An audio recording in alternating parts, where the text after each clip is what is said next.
Salut! Bon, bah ça fait un an que j'ai pas fait une vraie vidéo qui parle de ce que je fais sur le terrain, je me dis qu'il est temps de s'y remettre. Vous êtes de retour et ça c'est vraiment une bonne nouvelle pour nous tous, bien sûr, mais surtout pour le peuple breton qui alors là commencé sérieusement à tirer la langue. Bref, aujourd'hui, on va causer un peu du parcours des poules. Alors pourquoi ce sujet-là? Juste parce que c'est le dernier truc que j'ai bouclé. On reviendra sur le protégé dans de futures vidéos. Bon, bah vu que je suis pas fichu de faire des vidéos en 2 minutes comme certains, et que j'en ai marre de passer 3 jours à essayer de les uploader sur YouTube après avoir passé plus d'une semaine à essayer de capturer des images dehors avec un son tout pourri à cause du vent et du chien, et ben je me suis dit que dorénavant j'allais filmer en intérieur. Donc on va commencer à faire des vidéos en plusieurs parties histoire que je puisse les uploader plus rapidement, et je vais les découper comme ça, voilà, ce sera plus facile. Alors on va commencer en parlant de l'historique des poules. Donc désolé, globalement j'avais pas de vidéo à l'époque, je filmais pas. J'ai quelques photos à vous montrer pour illustrer, mais ça va se limiter à ça aujourd'hui. Au niveau du parcours des poules, alors en arrivant ici, les poules c'est le premier truc qu'on a mis en place. On a commencé par un groupe de 3 pondeuses qu'on avait mis dans le verger, et on s'est rapidement rendu compte que c'était pas adapté. Pas adapté pourquoi? Tout simplement parce qu'on se retrouvait avec les poules qui étaient perchées dans les fruitiers. Alors le soir, quand on voulait les fermer de nuit, c'était quand même pas pratique. On se retrouvait également avec un tout petit parcours parce que c'était un filet que j'avais acheté en même temps que le poulailler. Et ce filet, on le mettait en cercle en fait. Et c'était extrêmement limité parce qu'il faisait que 20 mètres. On avait également le problème qu'elle n'arrivait pas à gratter le sol, parce que le sol c'est beaucoup de lierre, des racines, enfin on est dans un verger quoi. Donc voilà, ils n'y avaient pas vraiment accès. Et puis c'était loin tout simplement, c'est à l'autre bout du terrain, donc c'était pas pratique. Donc on s'est fait boulotter une première poule par un prédateur, et à partir de là j'ai décidé qu'on allait ramener le poulailler beaucoup plus près de la maison, et on l'a collé en fait sur le côté de la maison. Alors en se servant de la clôture extérieure du terrain comme d'un côté du parcours des poules, ça m'a permis de gagner pas mal d'espace au niveau de ce parcours, vu qu'il a pu passer à 48 mètres carrés avec le filet, on a gardé le filet. Ça me permettait quand même de faire ça, ce qui était quand même, je trouve, suffisant pour 3 pondeuses. Par contre, quelques mois plus tard, on perdait quand même les 2 poules restantes. Elles aussi, elles ont été attaquées par un prédateur terrestre. Alors à l'époque, je ne savais pas ce que c'était, donc j'ai pas cherché plus loin.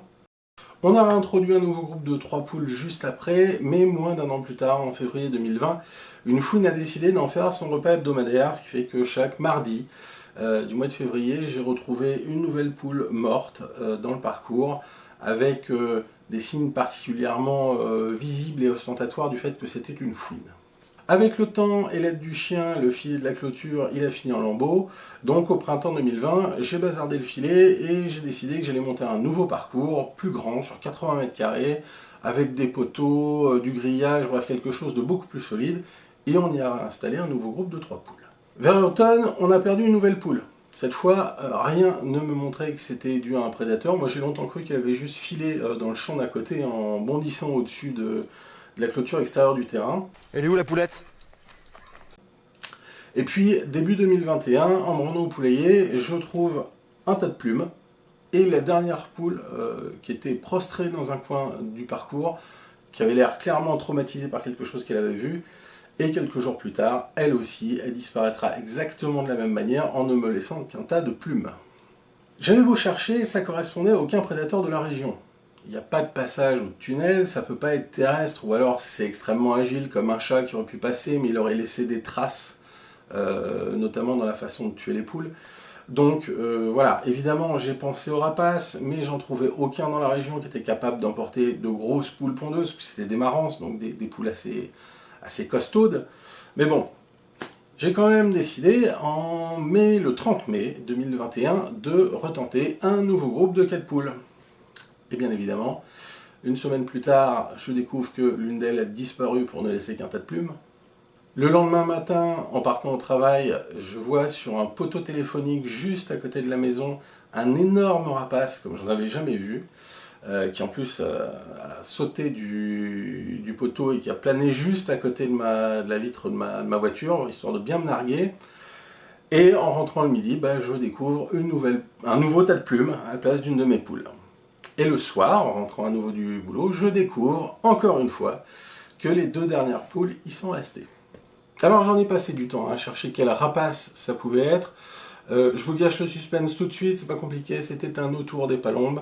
Alors ça ressemble à une grosse buse, et en plus c'est un oiseau qui est spécialisé dans la chasse aux autres volatiles. Alors en plus, pour me prendre 3 poules en une journée, c'était sûrement une femelle qui nourrissait ses petits, et ça j'en ai eu confirmation pendant l'été, où j'ai vu ces petits justement, là à quelques mètres de moi, chasser les pigeons juste devant mon portail. Bref, pour moi, pas question de continuer à élever des poules pour nourrir les rapaces. Donc une fois le potager fini, j'ai planché sur les améliorations du parcours à mettre en place avant de pouvoir accueillir un nouveau groupe de pondeuses. Parce que mine de rien, on y tient aux œufs. Le problème de prédation, c'était évidemment le plus urgent. Mais j'en avais d'autres. Donc l'ombrage, ça j'avais pu le régler en construisant le cube pendant l'été 2020.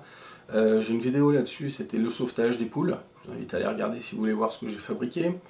Il y a l'abreuvoir que je devais nettoyer 2 fois par jour, tellement les poules le souillaient, donc ça m'énervait beaucoup parce que ça me faisait gâcher beaucoup d'eau et puis ça me prenait un peu de temps. Il y avait l'accès au poulailler lui-même qui posait à chaque fois des problèmes quand j'introduisais un nouveau groupe de poules. Parce que vu que c'était un escalier en métal assez raide, pendant quelques jours elle ne savait pas comment faire pour le grimper. Et enfin, il y avait la pluie, parce qu'en dehors du poulailler lui-même, elle n'avait aucun lieu où se réfugier en cas de pluie. Alors on verra les solutions que j'ai mis en place dans la prochaine partie de la vidéo, qui promis arrive vite, je la tourne juste derrière.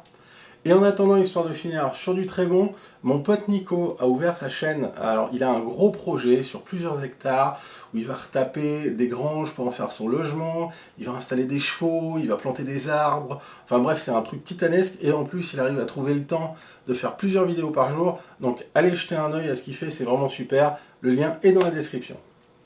Sur ce, moi je vous dis à la prochaine, et prenez le temps de faire pousser.